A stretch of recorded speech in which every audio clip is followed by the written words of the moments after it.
Hello বন্ধুরা, কেমন আছো তোমরা সবাই? আশা করি অনেক অনেক ভালোই আছো। আর তোমাদের ভালোবাসায় আমিও অনেক ভালো আছি, কারণ তোমরা আমাকে যে পরিমাণে ভালোবাসা দিয়েছো এবং সাপোর্ট দিয়েছো তা আমি কোনোদিন ভুলতে পারবো না। তাই তোমাদেরকে মজা দেওয়ার জন্য আবারও একটি নতুন গল্প নিয়ে হাজির হলাম। গল্পটি শোনার মতো, আশা করি তোমাদের দাঁড়িয়ে যাবে এবং তোমরা হাতের কাজ করতে সবাই হেডফোন নিয়ে বসে যাও। আমার শ্বশুর প্রতি রাতে কাজের মেয়েকে নিয়ে নিজের ঘরে যেত এবং যখন সকাল হতো মেয়েটি খোঁড়াতে খোঁড়াতে বাইরে আসত এবং তার অবস্থা খুবই খারাপ থাকত। তার চুল এলোমেলো হয়ে থাকত। আমি যখন তাকে জিজ্ঞাসা করেছিলাম তখন সে বলেছিল যে তোমাদের উপর ঈশ্বরের অভিশাপ বর্ষিত হবে। তখন আমি খুবই অবাক হয়ে গিয়েছিলাম। একদিন এই গোপনীয়তা উদ্ঘাটনের আশায় আমি কাজের মেয়ের জামা পরে শ্বশুরের ঘরে গেলাম এবং সেদিন যেন আমার প্রাণই বেরিয়ে গেল যখন শ্বশুর আমাকে। আমার নাম হল জিজ্ঞাসা। আমি একটি গরিব পরিবারে বড় হওয়া মেয়ে হওয়ার সত্ত্বেও আমার বিয়ে হয় একটি ধনী পরিবারে। বিয়ের আগে আমার জীবন খুবই কঠিন ছিল, কারণ আমরা 6 বোন ছিলাম।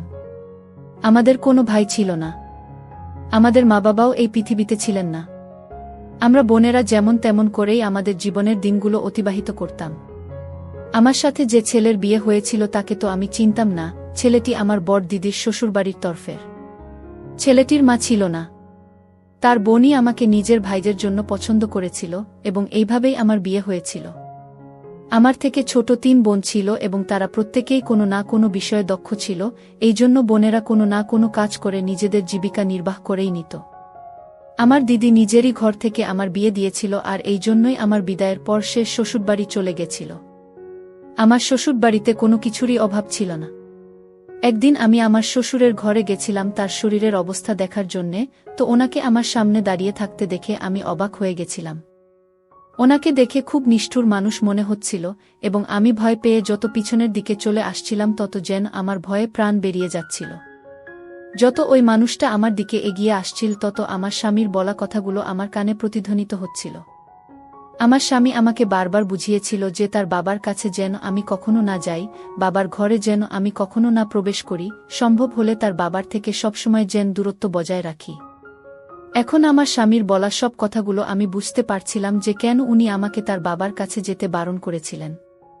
আমি আমার শ্বশুরের কাছে বারবার হাত জোড় করে মিনতি করছিলাম যেন উনি আমার থেকে দূরে সরে যান এবং আমাকে যেতে দেন। কিন্তু ওই মানুষটা আমার কোনো কথাই শুনছিলেন না। কখনো আমার ওই বেচারি কাজের মেয়ের কথা মনে পড়ছিল, তো কখনো নিজের স্বামীর কথার মনে পড়ছিল এবং নিজের উপর প্রচণ্ড রাগ হচ্ছিল যে আমি কেন এই ঘরে আসতে গেলাম কারোর কথা না শুনে। কখনো কখনো কারোর কথা না শুনলে খুবই খারাপ পরিণাম পেতে হয়। না জানে কেন শ্বশুরের সেবা করার ভূত আমার মাথায় চেপেছিল এবং তার জন্যই আমি খাবার নিয়ে শ্বশুরের ঘরে চলে এসেছিলাম। হঠাৎ আমি দেওয়ালের সাথে লেগে গেলাম এবং সেখানে দাঁড়িয়েই প্রচণ্ড কাঁদতে শুরু করেছিলাম এবং জোরে জোরে চিৎকার করতে শুরু করেছিলাম, কারণ আমি খুবই ভয় পেয়ে গিয়েছিলাম এবং আমার স্বামীকে চিৎকার করে ডাকছিলাম। আমি জানতাম যে এই সময়ে ঘরে কেউই নেই যে আমার সাহায্য করতে এগিয়ে আসবে, আমাকে বাঁচানোর মতো ঘরে কেউই ছিল না।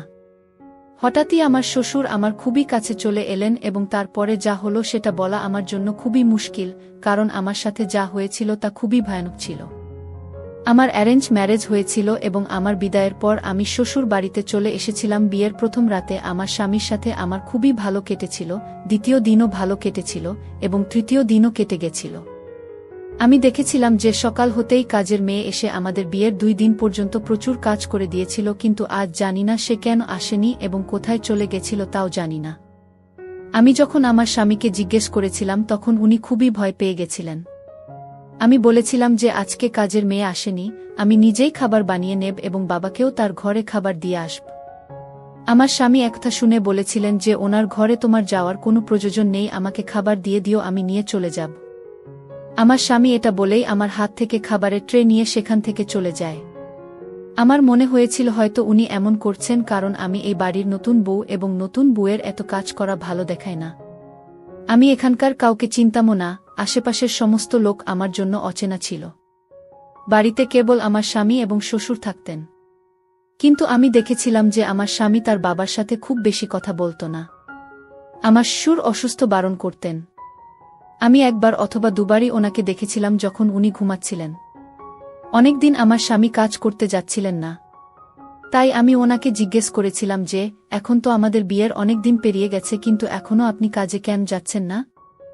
এই প্রশ্নের উত্তর আমার স্বামীর মুখে শুনে আমি কিছুটা অবাক হয়ে গেছিলাম। কারণ উনি বলেছিলেন যে যতদিন না পর্যন্ত নতুন কাজের মেয়ে পাওয়া যাচ্ছে ততদিন পর্যন্ত উনি কাজে যাবেন না, কারণ আমি একা ঘরে থাকতে পারব না এবং উনার বাবার সেবাও করতে পারব না। এই কথা শুনে আমি চুপ করে গিয়েছিলাম। 2-3 জন মহিলা এসেছিলেন ঘরের কাজকর্ম করার জন্য। প্রথম তো সেই মহিলারা কাজ করার জন্য রাজি হয়ে যেত, কিন্তু 2-3 দিন পেরোতে না পেরতেই তারা আমার কাছে এসে বলত যে আমরা এমন বাড়িতে কাজ করতে পারব না যেখানে মেয়েদের কোনো সম্মান দেওয়া হয় না। ওদের কথা শুনে তো আমি অবাক হয়ে যেতাম যে ওরা এরকম কেন বলছে। আমার স্বামী তো আমাকে খুবই সম্মান করেন এবং কোনো মেয়ের দিকে উনি চোখ তুলে তাকান পর্যন্ত না। এই জিনিসটাও আমি লক্ষ্য করেছিলাম যে উনি খুবই সম্মান করার মতো একজন মানুষ। আমি এই ব্যাপারটা যখন আমার স্বামীকে বলেছিলাম তখন উনি আমাকে বলেছিলেন যে ঘরে কোনো মহিলা এলে তার সাথে তোমার কথা বলার কোনো প্রয়োজন নেই। আমি নিজে আমার ইচ্ছে অনুযায়ী একজনকে কাজে নিযুক্ত করে দেব যাকে আমার ইচ্ছে হবে। আমি আমার স্বামীর কথা শুনে চুপ করে এসেছিল কাজের জন্য, কিন্তু সেই মেয়ে সবসময় চুপচাপ থাকত। ঘরেও সে খুবই ভীত সন্ত্রস্ত হয়ে থাকতে এবং আমার সাথেও খুব একটা কথা বলতো না। আমার ছোটবেলাতেই আমার মা বাবার মৃত্যু হয় এবং তখন থেকেই আমার মনে হতো যে আমি আমার শ্বশুরকেই বাবার মতো সেবা করব, ওনাকে নিজের বাবার স্থানে বসাবো। কারণ আমি সব সময় এটাই ভেবেছি যে আমার বাবা নেই, আমি আমার শ্বশুরকেই আমার বাবা হিসেবে মেনে নেব। কিন্তু আমার স্বামী কখনো আমাকে আমার শ্বশুরের কাছেও যেতে দেননি, এমনকি তার কাছে যেতে কঠোর নিষেধাজ্ঞা জারি করেছিলেন। উনি আমাকে বলতেন যে খুবই খারাপ হয়ে যাবে যদি আমি ওনার বাবার ঘরের আশেপাশেও যাই তাহলে। জানি না কেন উনি এত বারণ করতেন। একদিন আমি ঘরে বসে ফোনে নিজের বোনের সাথে কথা বলছিলাম আর কাছেই কাজের মেয়েটি দাঁড়িয়েছিল। ফোন কাটার পরে কথার ছলে আমি ওকে বলেছিলাম যে জানি না কেন আমার স্বামীর কি সমস্যা যে উনি নিজের বাবার সাথে আমাকে কথা পর্যন্ত বলতে দেন না। যখনই আমার মনে হতো যে আমি আমার শ্বশুরের সেবা করব তখনই উনি খুবই রেগে যেতেন। আমি আমার পুরো জীবনে কখনো আমার বাবার সেবা করিনি, সেজন্য আমার মন খুব চায় যে আমি আমার শ্বশুরের সেবা করি। কাজের মেয়েটি আমার দিকে তাকিয়ে আমাকে বলল যে মালকিন, আপনার স্বামী খুবই ভালো করেন যে আপনাকে ওনার বাবার কাছে যেতে দেন না। আর আপনার জন্যও এটা ভালো হবে যে আপনি আপনার শ্বশুরের থেকে দূরে থাকুন। আমি খুবই অবাক হয়ে কাজের মেয়েটির দিকে তাকিয়ে থাকলাম এবং আমার খুবই অদ্ভুত লাগলো যে সেও আমার শ্বশুরের নামে এ ধরনের কথা বলছে। তখন আমার খুবই রাগ হল, কিন্তু আমি চুপ করে গেলাম। একদিন সেই কাজের মেয়ের বাড়িতে কোনো কাজ থাকার জন্য ও তাড়াতাড়ি বাড়ি চলে গেছিল এবং এই কারণে আমাকেই খাবার আমার শ্বশুরের ঘরে নিয়ে যেতে হলো। আমি ওনার ঘরে চলে গেলাম এবং সাইড টেবিলে খাবারের ট্রে রেখে শ্বশুরকে ঘুম থেকে তোলার চেষ্টা করতে লাগলাম। কিছুক্ষণ পরেই উনার চোখ খুলে গেল এবং উনি আমাকে দেখতে লাগলেন। উনি আমাকে কিছু বলতে যেতেন তার আগেই হঠাৎ করে দরজা খুলে গেল এবং আমার স্বামী আমার শ্বশুরের ঘরে এলেন ও আমার হাত ধরে আমাকে সেই ঘরের বাইরে নিয়ে চলে গেলেন। আমি খুবই ভয় পেয়ে গেছিলাম এবং ওনাকে বললাম যে কি হয়েছে আপনার? আপনি এভাবে আমাকে টেনে কেন বাইরে নিয়ে চলে এলেন? উনি রেগে আমাকে বললেন যে তোমাকে কতবার বারণ করেছিলাম যে আমার বাবার ঘরে যেও না, কিন্তু আমার বোঝানো কথাগুলো তো কিছুতেই তুমি বুঝবে না। আমার বলা সত্ত্বেও তুমি বাবার ঘরে চলে গেলে।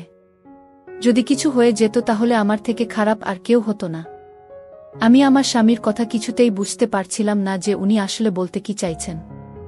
জানি না উনি এরকম কেন করছিলেন। আর এতে এত রাগ করার মতো কি হয়েছে যে হাত ধরে টানতে টানতে উনি আমাকে ঘরের বাইরে নিয়ে চলে এলেন এবং আমাকে ঘরে নিয়ে এসে দরজা বন্ধ করে দিলেন। আমি আমার স্বামীর ব্যবহার কিছুতেই বুঝতে পারছিলাম না যে উনি ওনার বাবাকে এত অপছন্দ কেন করেন। উনার বাবাকে তো আমার ভালো মানুষ বলেই মনে হয়, কিন্তু ধীরে ধীরে বুঝতে পারলাম যে রহস্য তো কিছু একটা অবশ্য আছেই, যে কারণে আমার স্বামী তার বাবার কাছ থেকে আমাকে দূরে রাখেন।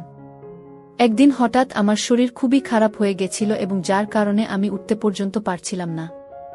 দুপুরবেলা যখন আমার চোখ খুলল তখন আমি বাইরে গেলাম আর দেখতে পেলাম যে আমার শ্বশুরের ঘর থেকে কাজের মেয়েটি বেরিয়ে আসছিল। কিন্তু সে খুবই কষ্টে হেঁটে আসছিল। তার অবস্থা দেখে আমার খুবই অদ্ভুত লেগেছিল। জানি না কেন ওর কি হয়েছিল, ওর পুরো চেহারা ঘামে ভিজে গেছিল এবং চুলও এলোমেলো ছিল। ওর অবস্থা এতই খারাপ ছিল যে ওকে দেখে আমি চিন্তিত হয়ে পড়েছিলাম। মেয়েটির কাছে গিয়ে আমি ওকে জিজ্ঞেস করেছিলাম যে ওর কি হয়েছে। ও প্রথমে খুব ঘাবড়ে গেছিল এবং এদিক ওদিক দেখতে লেগেছিল এবং তারপর বলল যে কিছুই হয়নি মালকিন, আমি শুধু সিটি মুছছিলাম আর তারপরে আমি পা পিছলে নিচে পড়ে গেছিলাম। কিন্তু মেয়েটির অবস্থা দেখে আমার খুবই অদ্ভুত লেগেছিল। আমি ওকে বললাম যে ঠিক আছে, তুমি ছুটি নিয়ে বাড়ি যাও এবং বাড়ি গিয়ে আরাম কর। বাকি সব কাজগুলো আমি নিজেই করে নিতে পারব। কিন্তু সে আমার কথা মানছিল না। সে মাথা নাড়াতে লাগল এবং বলল যে না মালকিন, মালিক আমাকে বারণ করে দিয়েছেন যে যতক্ষণ না মালিক বাড়ি ফিরছেন আমি এখান থেকে যেন কোথাও না যায়। আমি বললাম যে সেটা কোনো ব্যাপার না, শুধু শ্বশুরমশাইয়ের ঘর পরিষ্কার করা বাকি রয়েছে, সেটা আমি নিজেই করে নিতে পারব। এবং এই বলে যেই আমি উনার ঘরের দিকে যেতে লাগলাম তখনই হঠাৎ করে কাজের মেয়েটি ভয় পেয়ে আমার হাত ধরে নিল এবং আমাকে কিছুতেই ভিতরে যেতে দিচ্ছিল না। আমি বললাম, তোমার কি হয়েছে? আমাকে যেতে দাও। তোমার অবস্থা এখন কাজ করার মতো নেই, তুমি নিজের ঘরে গিয়ে বিশ্রাম করতে পারো। তখন সে বলল, না মালকিন, আমি আপনাকে ঘরের ভিতরে যেতে দিতে পারব না। সে আমাকে ভিতরেও যেতে দিল না এবং আমাকে নিয়ে রান্নাঘরে চলে এলো এবং বলল যে আমি আপনার জন্য খাবার বানিয়ে দিচ্ছি। আপনি তো এখনো পর্যন্ত খাবার খাননি। আমি ওর অবস্থা দেখছিলাম যে ও খুবই ঘাবড়েছিল এবং ঠিক করে তো ও চলতেও পারছিল না। আমি মেয়েটার কবজিতে দেখলাম যে সেখানে কিছু অদ্ভুত দাগ রয়েছে। আমি আর এরপর মেয়েটিকে কিছু জিজ্ঞেস করিনি। কিন্তু রাতে যখন আমার স্বামী ঘরে ফিরে তখন আমি ওনাকে সব কথা খুলে বলি। সে বলে যে হয়তো কাজের মেয়েটির সাথে তার স্বামীর ঝগড়া হয়েছে এবং ঝগড়ার পরেই সে এখানে এসেছে। তাতে তোমার কি যায় আসে? নিজের কাজের প্রতি খেয়াল রাখো। কোনো কাজের মেয়েকে এত প্রশ্ন জিজ্ঞেস করার কোনো প্রয়োজন নেই, না হলে সে কাজ ছেড়ে চলে যাবে। আমার স্বামী আমাকে খুবই ভালোবাসতেন, কিন্তু যখনই আমি উনার সাথে এই ধরনের কোনো কথা বলতাম তখন উনি আমাকে ভালোবাসার কথা পুরোপুরি ভুলে যেতেন, উপরন্তু আমার উপর রাগ করতেন। আমার স্বামী আমাকে বললেন যে অন্যদের খোঁজখবর নেওয়া বন্ধ করো এবং চুপ করে শুয়ে পড়ো।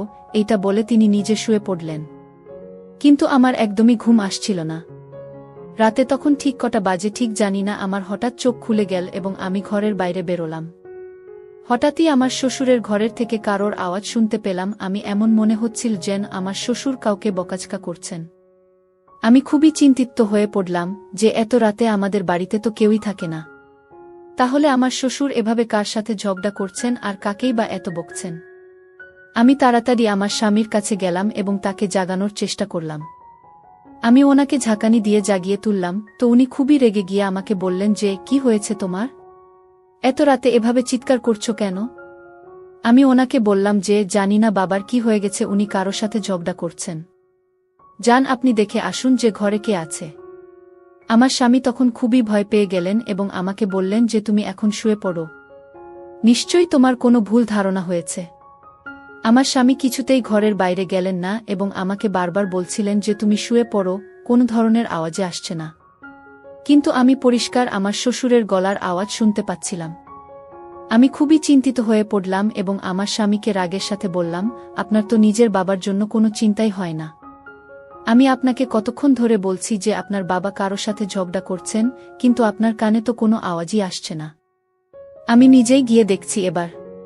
আমি যখনই যেতে চাইলাম তখনই উনি আমার হাত ধরে এমনভাবে ধাক্কা দিয়ে আমাকে বিছানায় বসিয়ে দিলেন যে আমি ব্যথায় কাতর হয়ে পড়লাম।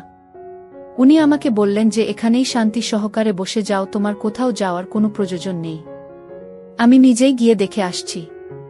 একটা কথা তোমাকে আমি যতবারই বোঝাই না কেন তুমি কিছুতেই বুঝতে চাইছ না। সে বেরোনোর সময় ঘরটাকে তালা মেরে দিয়ে গেল এবং রেগে আমাকে বলল যে বাইরে আর বেরোনোর চেষ্টা করবে না।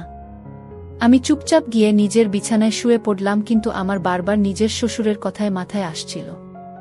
আমি একদমই ঘুমাতে পারিনি কারণ আমার মাথায় সারাক্ষণ চিন্তা ঘুরপাক খাচ্ছিল। পরের দিন আমার স্বামীর ওঠার আগেই আমি ঘুম থেকে উঠে পড়েছিলাম এবং স্বামীর জন্য খাবার বানাতে চলে গেছিলাম।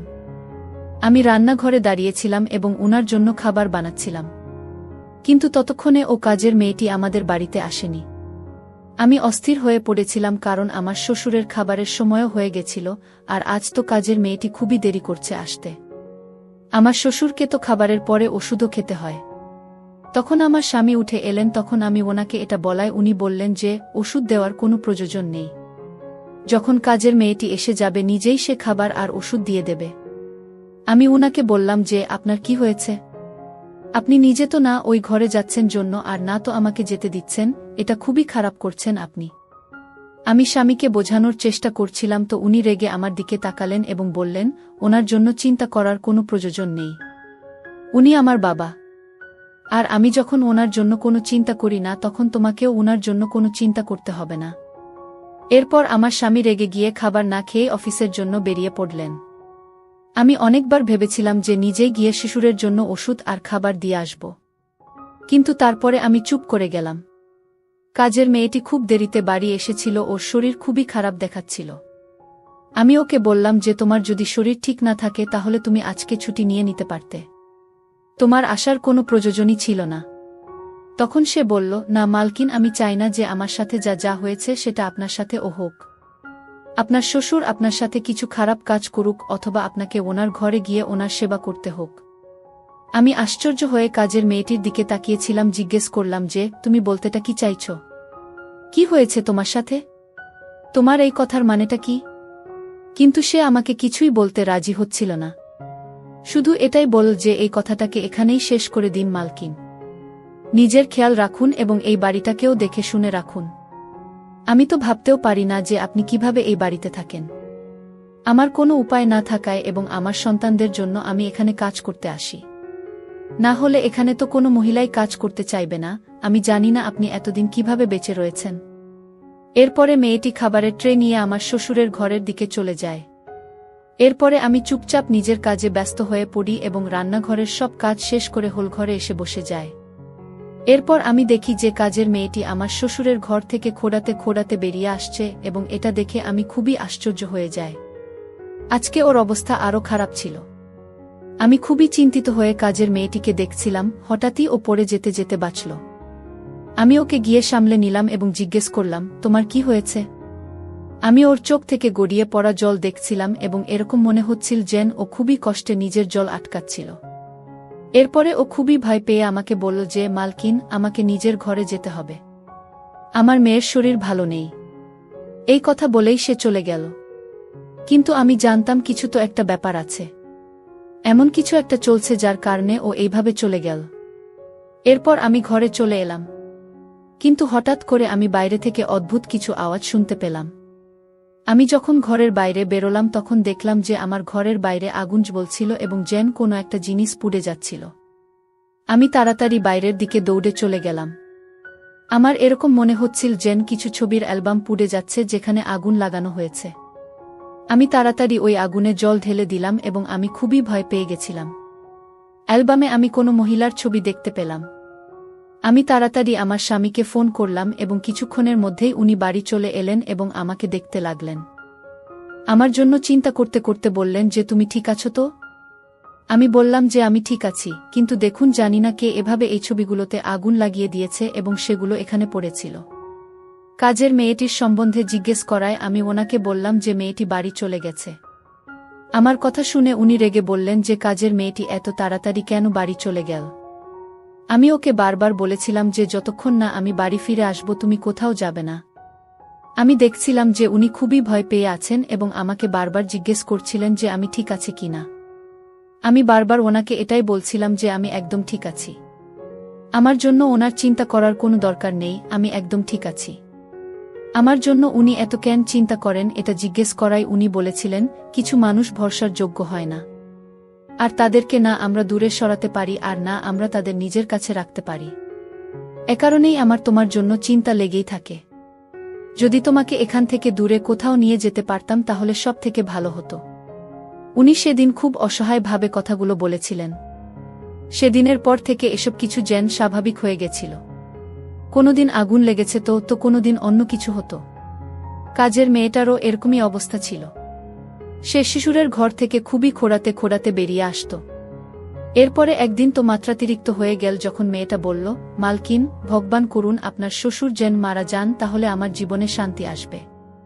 আমি তখন খুবই অবাক হয়ে গেছিলাম তার এই কথা শুনে। সে হয়তো আমার শ্বশুরের সেবা করে করে ক্লান্ত হয়ে গেছিল এবং সে কারণেই এই কথাগুলো বলেছিল। আমার শ্বশুরের জন্যেই আমার স্বামী তাকে বাড়ি ফিরতে দিতেন না যতক্ষণ তিনি নিজে বাড়ি না ফিরতেন। মেয়েটি ওর সন্তানদের জন্য এই কাজটা করত, কারণ আমার স্বামী তাকে বেশি স্যালারি দিতেন আর আমাদের বাড়িতে সেরকম কোনো কাজও করতে হতো না। তার এটাই কাজ ছিল যে তাকে আমার শ্বশুরের ঘরে থাকতে হতো এবং তার সেবা করতে হতো।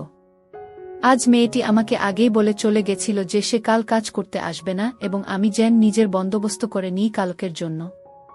আমিও আমার স্বামীকে এই কথাটা জানাইনি, কারণ আমি কালকের সারাদিনটা নিজের হাতে শ্বশুরের সেবা করব বলে ঠিক করেছিলাম। আমি আমার স্বামীকে মিথ্যা কথা বলেছিলাম। আমি বলেছিলাম যে কাজের মেয়েটার আজ আসতে একটু দেরি হবে এবং এই কারণে আপনার চিন্তা করার কোনো প্রয়োজন নেই। সে যখন আসবে তখন সে নিজেই খাবার নিয়ে শ্বশুরমশাইদের ঘরে যাবে। আমার স্বামী এই কথা শুনে নিশ্চিন্ত হয়ে অফিস চলে গেছিলেন। আমি শ্বশুর মশাইয়ের জন্য খাবার বের করলাম এবং ওনার ঘরের দিকে চলে গেলাম। উনার ঘরের দরজা খুলে দেখলাম উনি জেগেছিলেন এবং বসেছিলেন। আমাকে উনি খুবই অদ্ভুত নজরে দেখতে শুরু করলেন। হঠাৎ উনার মুখের ভাব বদলাতে শুরু করল এবং উনার চেহারার এই ধরনের বদল দেখে আমি খুবই ভয় পেয়ে গেলাম। ধীরে ধীরে ওনার চোখ ক্রমশ লাল হয়ে উঠছিল। হঠাৎ উনি ঘরের দরজা বন্ধ করে দিলেন। আমি ঘুরে দেখলাম যে আমি যে সাইড টেবিলে খাবার রাখতে গেছিলাম হঠাৎই ভয়ে আমার হাত থেকে খাবার পড়ে গেল। আমার হাত পা খুবই কাঁপতে শুরু করল এবং আমি খুব ভয় পেয়ে গেছিলাম। উনি দরজা কেন বন্ধ করলেন ভয়ে ভয়ে আমি ওনাকে জিজ্ঞেস করলাম এবং বললাম যে আমি বাইরে যেতে চাই। আজ আমার নিজের স্বামীর কথাগুলো খুবই মনে পড়ছিল। উনি আমাকে বারবার করে বলেছিলেন যাতে ভুলেও আমি কোনোদিন আমার শ্বশুরমশায়ের ঘরে না ঢুকি বা ওনার আশেপাশেও না যায়। এরপরে শ্বশুরমশাই আমার দিকে এক পা করে এগোতে লাগলেন এবং আমি পিছতে শুরু করলাম। হঠাৎ আমি দরজার সাথে লেগে গেলাম এবং আমি খুবই অসহায় বোধ করছিলাম। আমি কি করব কিছুই বুঝতে পারছিলাম না। আমি কখনো বন্ধ দরজাটাকে দেখছিলাম আর কখনো শ্বশুর মশাইয়ের দিকে তাকাচ্ছিলাম। পরের মুহূর্তেই আমি চিৎকার করতে শুরু করলাম এবং চিৎকার করতে করতে আমার শ্বশুর মশাইকে বললাম যে আমাকে যেতে দিন, ছেড়ে দিন আমাকে। আজ কাজের মেয়েটির কথাও খুব মনে পড়ছিল আমার। এরপর এমন কিছু একটা ঘটল যেটার ব্যাপারে আমি কখনো কল্পনাও করতে পারিনি। আমি চিৎকার করছিলাম, হঠাৎই আমি অজ্ঞান হয়ে পড়ে গেলাম। যখন আমার জ্ঞান ফিরল তখন আমি নিজেকে আমার ঘরের মধ্যে পেলাম এবং আমার পাশে আমার স্বামী বসেছিলেন। ওনাকে দেখেই আমার চোখ থেকে জল গড়িয়ে পড়ল আর আমি কাঁদতে কাঁদতে আমার স্বামীকে জড়িয়ে ধরলাম আর খুবই কাঁদতে শুরু করলাম। উনি আমাকে দেখে বললেন যে তুমি ঠিক আছো তো? কি হয়েছে তোমার? এবার কান্না বন্ধ করো, তুমি আমার সাথে আছো। তোমার চিন্তা করার কোনো প্রয়োজন নেই। আমি মাথা নাড়িয়ে তাকে জানালাম যে আমি একদমই ঠিক নেই এবং কাঁদতে শুরু করলাম। ওনাকে বললাম যে আমাকে এখান থেকে দূরে কোথাও নিয়ে চলুন। আপনার বাবা তো খুবই খারাপ একজন মানুষ এবং আমি খুব জোরে জোরে কাঁদতে শুরু করলাম। আমার স্বামী আমাকে বললেন যে আমি তোমাকে বারবার বারণ করেছিলাম উনার ঘরে না যেতে আর আমার বাবার থেকে সব সময় সাবধানে থেকো। কিন্তু তুমি তো আমার কোনো কথাই শুনবে না, আমার কোনো কথা তুমি বোঝার চেষ্টাই করনি। আমার এত কান্নার ফলে আমি কাঁপতে শুরু করেছিলাম এবং আমার চোখ প্রচণ্ড লাল হয়ে গেছিল। এরপরে আমার স্বামী আমাকে বললেন যে তুমি আসল সত্যিটা জানতে চাও না, যে আমার বাবা কেন এমন? তাহলে শোনো। ছোটবেলা থেকেই আমি আমার বাবাকে প্রচণ্ড ঘৃণা করতাম। কারণ আমি সব সময় দেখেছি যে আমার বাবা আমার মায়ের প্রতি প্রচণ্ড অত্যাচার করতেন। তুমি ভাবতেও পারবে না যে আমার বাবা একজন কত ভয়ানক মানুষ ছিলেন। আমার বোন কখনো বিয়ের পর এই বাড়িতে আসেনি কেন জানো? কারণ সেও বাবাকে প্রচণ্ড ঘৃণা করে। আমি যে কত কষ্ট করে এই মানুষটাকে এই বাড়িতে সহ্য করি সেটা কেবল আমিই জানি। আমার মর্জি চললে আমি কবেই এই মানুষটাকে এই বাড়ি থেকে বের করে দিতাম। কিন্তু তারপরেই আমি ভাবি যে যতই হোক ইনি তো আমার বাবা হন। আমি ওনার সাথে এরকম কিভাবেই বা করতে পারি? একটা ভাবলেই উনার জন্য আমার চিন্তা হতে শুরু হয়। উনি আমার মায়ের সাথে যেটা করেছিলেন আমি তো ওনার সাথে সেটা করতে পারি না। আমার মা ছাড়াও উনি অন্যান্য মহিলাদের সাথেও এটা করতেন। হঠাৎ স্বামীর চোখ থেকে জল গড়িয়ে পড়ছিল এবং আমি ওনাকে দেখছিলাম। উনার এরকম অবস্থা দেখে আমার খুবই কষ্ট হচ্ছিল। আমার এরকম মনে হচ্ছিল যেন এর পরের সত্যি বলার অবস্থাতে উনি নেই। এর শ্বশুরমশাইয়ের এই ধরনের সত্যি জানতে পেরে আমি তো বিস্মিত হয়ে গেছিলাম। স্বামীকে বললাম যে আমাকে সব সত্যিটা খুলে বল। প্রথমে তো উনি চুপ হয়ে গেছিলেন, আমাকে বলতে চাইছিলেন না। তারপরে বললেন, যখন আমরা ছোট ছিলাম তখন আমরা দেখতাম যে আমার বাবা মহিলাদের ভীষণ ঘৃণা করতেন। ওনার ভীষণ রাগ হতো এবং উনি আমার মায়ের গায়ে হাত তুলতেন। আমার মাকে উনি ভীষণ মারতেন। ওনার এই কাজের জন্য আমরা সব ভাইবোন ওনাকে খুব ভয় পেতাম। আমি বাবাকে থামানোর বহু চেষ্টা করেছি, বাবা আমাকে কিছু বলতেন না। কিন্তু আমার বোনদের খুব মারতেন। কারণ আমার বোনদের একটাই দোষ ছিল যে তারা মেয়ে ছিল। এ কারণে আমার বোনেরাও আমার বাবাকে খুব ঘৃণা করত। আমিও ওনাকে খুব ঘৃণা করতাম, কিন্তু ওনাকে কখনো সামনে থেকে বলতে পারিনি। সময় পেরোতে লাগল এবং আমার বাবা আমার মায়ের উপর এত বেশি অত্যাচার করত যে শেষ পর্যন্ত আমার মা এ অত্যাচার সহ্য করতে না পেরে সুইসাইড করে নিজের জীবন শেষ করে দিয়েছিল। শুধুমাত্র এই মানুষটার জন্য আমার যা নিজের জীবন শেষ করে দিয়েছিল এবং আমাদের একা ছেড়ে চলে গেছিল। এরপরে আমি আমার বোনদের রক্ষা করেছিলাম, তাদের বিয়ে দিয়েছিলাম, কারণ আমি বোনেদের ভবিষ্যৎ নষ্ট করতে চাইনি যে তারা এই বাড়িতে থেকে আমার বাবার কাছে প্রতিনিয়ত মার খেতে থাকুক। বাবার কোনো কালেই সন্তানদের প্রতি যত্ন ছিল না। এই কারণেই আমি আমার বাবাকে খুব ঘৃণা করতাম। সময় পার হতে লাগল এবং উনি এই কথাটা বুঝতে পেরেছিলেন যে ওনার অত্যাচারের কারণেই উনার স্ত্রী সুইসাইড করেছিল। এরপর থেকে উনি মহিলাদের খুব ভয় পেতেন।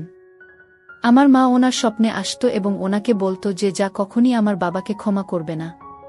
এ কারণেই আমার বাবা এরপর থেকে মহিলাদের খুব ভয় পেতে শুরু করলেন। ওনার কাছে যখনই কোনো মহিলা যেতেন তখনই উনি খুবই রাগী আচরণ করতেন তাদের সাথে এবং মহিলাদের মারতে যেতেন। উনি মহিলাদের দেখে খুবই রেগে যেতেন অথবা পাগলের মতো ব্যবহার করতেন। এজন্যই আমি তোমাকে আমার বাবার সামনে নিয়ে যেতে চাইনি। আমি চাইনি যে তুমি কখনোই আমার বাবার সত্যিটা জানতে পারো। এসব বলেই আমার স্বামী চুপ করে গেছিলেন। উনি নিজের চোখের জল লুকিয়ে এ সমস্ত কিছু বলছিলেন। বলার পরে লজ্জায় তিনি কাঁদতে শুরু করলেন। লজ্জার ফলে তিনি চোখের পলক নামিয়ে নিয়েছিলেন। আমার এরকম মনে হচ্ছিল যেন নিজের বাবার এই ব্যবহারের কথা বলতে খুবই লজ্জিত বোধ করছিলেন। আমি অবাক হয়ে গিয়েছিলাম যে একজন মানুষের মহিলাদের প্রতি এত ঘৃণা কি করে থাকতে পারে। এর উত্তর জানার জন্য আমি আমার স্বামীর দিকে তাকালাম এবং বললাম, আপনার বাবার মহিলাদের প্রতি এত ঘৃণা কেন হয়েছিল যে তিনি নিজের স্ত্রীর উপরেই এত অত্যাচার করতেন? আমার স্বামী এই কথা শুনে চুপ করে গেলেন এবং বলেন যে এর থেকে বেশি আমি তোমাকে কিছুই বলতে পারব না। আমি ওনার কাছে জেদ করতে লাগলাম কারণ আমাকে জানতেই হতো কোনো একটা কারণ তো নিশ্চয়ই থাকবে যার জন্য উনি মহিলাদের এত ঘৃণা করতেন। সুরমশাই কি নিজের মাকেও এইরকমই ঘৃণা করতেন? স্বামীকে আমি এই কথা জিজ্ঞেস করার চেষ্টা করছিলাম কিন্তু উনি আমাকে কিছুই বলতে চাইছিলেন না। হঠাৎ উনি আমাকে বললেন যে উনি সব মহিলাকে এভাবেই ঘৃণা করতেন। আমি আমার স্বামীর দিকে তাকালাম এবং বললাম, জানো, যখনই কোনো কাজের মেয়ে শ্বশুরের ঘরে ঢুকত ওনার সেবার জন্য তখন উনি ওর সাথেও এইরকমই করতেন। মেয়েদের উপর তিনি অত্যাচার করতেন এবং তাদের খুবই খারাপ অবস্থা করে তিনি বাইরে যাওয়ার অনুমতি দিতেন। শ্বশুর মশাই কাজের মেয়েদেরও মারতেন। আমার স্বামী বললেন যে আমি এ সমস্ত কিছুই জানি কিন্তু আমি বাধ্য ছিলাম। যদি আমি চাইতাম তাহলে আমি নিজেও সেবা করতে পারতাম বাবার, কিন্তু কোনোদিনই আমি ওনাকে সেবার যোগ্য মনে করিনি। ওই মানুষটা একজন মানুষ নয় বরং মানুষের মুখোশ পরে থাকা এক শয়তান, যে শয়তান মেয়েদের উপর যথাসাধ্য অত্যাচার করত। উনি আমার মা, বোন, এমনকি বহু মহিলার সাথে যে আচরণ করেছেন তার জন্য আমি ওনাকে কখনো ক্ষমা করতে পারব না। উনি একজন নিষ্ঠুর মানুষ আর এখন তো উনি আমার স্ত্রীর গায়েও হাত তুলেছেন। আমি জানি এখন পাগল উনি, নিজের হুঁশে নেই, কিন্তু আমার খুবই খারাপ লাগছে তোমার গায়ে ওনার হাত উঠানো উচিত হয়নি। আমি এই কারণেই তোমাকে বাবার কাছ থেকে সব সময় দূরে রাখার চেষ্টা করতাম। তোমার যাতে কখনো কোনো ক্ষতি না হয় সেই নিয়েই আমার ভয় ছিল, আর তোমার সাথে ঠিক সেটাই ঘটেছে। ওনার হয়ে আমি তোমার কাছে ক্ষমা প্রার্থী। আমি আমার যথাসাধ্য চেষ্টা করেছিলাম তোমাকে আটকানোর, কিন্তু তোমার মাথায় তো ওনার সেবা করার ভূত চেপে গেছিল। এবার দেখে নিয়েছ তো সেবা করার পরিণাম। একজন মানুষের সেবা গ্রহণ করার জন্য যোগ্যতার প্রয়োজন হয়, কিন্তু আমার বাবা মহিলাদের সেবার যোগ্য নন। যে পুরুষ কোনো মহিলার গায়ে হাত তোলে পৃথিবীর সবথেকে খারাপ মানুষ। আমি আমার স্বামীর দিকে তাকিয়েছিলাম এবং ভাবছিলাম যে উনি আমার জন্য কতই না চিন্তা করেন। আমার তো খারাপ লাগছিল আমার শ্বশুরের জন্য। একটা মানুষ এতটা অত্যাচারী কিভাবে হতে পারে? মানুষটা নিজের মেয়েদের, নিজের স্ত্রীকে, এমনকি নিজের ছেলেকে হারিয়ে ফেলার পরও অত্যাচারী রয়ে গেছেন। পাগল হওয়ার পরও তিনি অত্যাচার বন্ধ করতে ভুলেননি এবং এই জিনিসটাই আমাকে খুব অবাক করত। ধীরে সময়ের সাথে সাথে আমার শ্বশুর একদমই পাগল হয়ে যাচ্ছিলেন, তার কোনো বিষয়ে হুঁশই ছিল না। ধীরে ধীরে তো উনি সব কিছু ভুলতে লেগেছিলেন আর নিজেকেই নিজে জখম করছিলেন। আমার স্বামী তার বাবাকে একটা ঘরে বন্ধ করে রেখে দিয়েছিলেন এবং ঘরে তালা লাগিয়ে দিয়েছিলেন। বহুদিন পর্যন্ত আমার শ্বশুর সেই ঘরের মধ্যে বন্ধ ছিলেন। ওনার অবস্থা যখন খুবই খারাপ হয়ে গেছিল তখন আমার স্বামী তাকে নিয়ে গিয়ে একটা পাগলাগার্ডে ভর্তি করিয়ে দিয়েছিলেন। উনি নিজের পরিচয় পর্যন্ত ভুলে গিয়েছিলেন। হয়তো নিজের সময়ে উনি নিজের প্রতি খুবই অহংকারী ছিলেন এবং মহিলাদের খুবই তুচ্ছ জ্ঞান করতেন। আর যেসব মানুষ এরকম হয় তাদের ভবিষ্যতের পরিণাম খুবই খারাপ হয়। এ কারণেই আমার শ্বশুরের পরিণাম খুব খারাপ হয়েছিল। উনি নিজের ক্ষতি নিজেই করতে শুরু করেছিলেন। নিজের জীবনে উনি যত মহিলাদের উপর নির্যাতন করেছেন, ততজন মহিলার অভিশাপ তার উপরে গিয়ে পড়েছিল। তিনি চোখে আর দেখতে পেতেন না। এমনকি তার হাতে পায়েও খুব খারাপভাবে অ্যালার্জি হয়ে গেছিল। ঈশ্বর ওনার কৃতকর্মের শাস্তি তার জীবদ্দশাতেই তাকে দেখিয়ে দিয়েছিলেন। কারণ যে হাতের সাহায্যে তিনি মহিলাদের উপর অত্যাচার করতেন সেই হাতই ভরে যায় ভরপুর অ্যালার্জিতে, এবং এর ফলে আমার শ্বশুরমশাই সব সময় হাতে জ্বলন অনুভব করতেন। ওনাকে পাগলাগারদের হাসপাতালে ভর্তি করানো হয় চিকিৎসার জন্য, কিন্তু তা সত্ত্বেও উনি সুস্থ হচ্ছিলেন না কিছুতেই। দিনের পর দিন উনার অবস্থার আরও অবনতি ঘটে এবং প্রচুর রোগের শিকার হয়ে গেছিলেন তিনি। এক পর্যায়ে উনি নিজেকে শেষ করার চেষ্টা করতে থাকেন। তবে ঈশ্বর হয়তো এত সহজে উনার মৃত্যু চাননি, কারণ উনি সারা জীবন মহিলাদের উপর নির্যাতন করে গেছেন, আর তার শাস্তি কি কখনো এত ছোট হওয়া সম্ভব?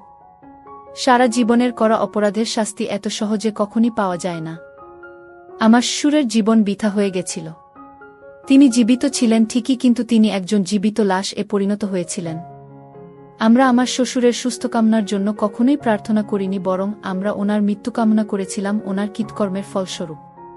কিন্তু এবার ওনার অবস্থা আমার স্বামী ও নিজের চোখে দেখতে পারছিলাম না। আমরা ওনার মৃত্যু কামনা করছিলাম এবং ঈশ্বর হয়তো আমাদের প্রার্থনা শুনে নিয়েছিলেন। একদিন পাগলাগার থেকে খবর আসে যে আমার স্বামীর বাবার মৃত্যু হয়েছে। উনি তার বাবার অন্তিম সংস্কার সম্পন্ন করেন। সুরমশায়ের মৃত্যুর খবর শুনে আমার স্বামীর সব বোনেরাও এসেছিল, এবং আমরা সকলে মিলে এটাই প্রার্থনা করেছিলাম যে ঈশ্বর, আমার শ্বশুরের সমস্ত ভুলগুলোকে ক্ষমা করে দিন। একজন মানুষ জীবিত থাকতেই তার ভুলগুলোকে ক্ষমা করে দেওয়া উচিত। আমি আমার স্বামীর সাথে সুখে সংসার করছি। উনি আমাকে খুবই ভালোবাসেন। আমি আপনাদের একটা কথাই বলতে চাই যে মহিলাদের সর্বদা সম্মান করুন। একজন মহিলার গায়ে হাত তোলা অনেক বড় পাপ। নারীও একজন মানুষ, তিনি আপনাকে জন্ম দিয়েছেন। একজন মহিলাকে আপনার পায়ের জুতা হিসাবে নয়, বরং আপনার মাথার মুকুটের মতো বিবেচনা করুন। আপনি যদি তাকে সম্মান করেন তবে সে আপনাকে দ্বিগুণ সম্মান করবে। ধন্যবাদ বন্ধুরা।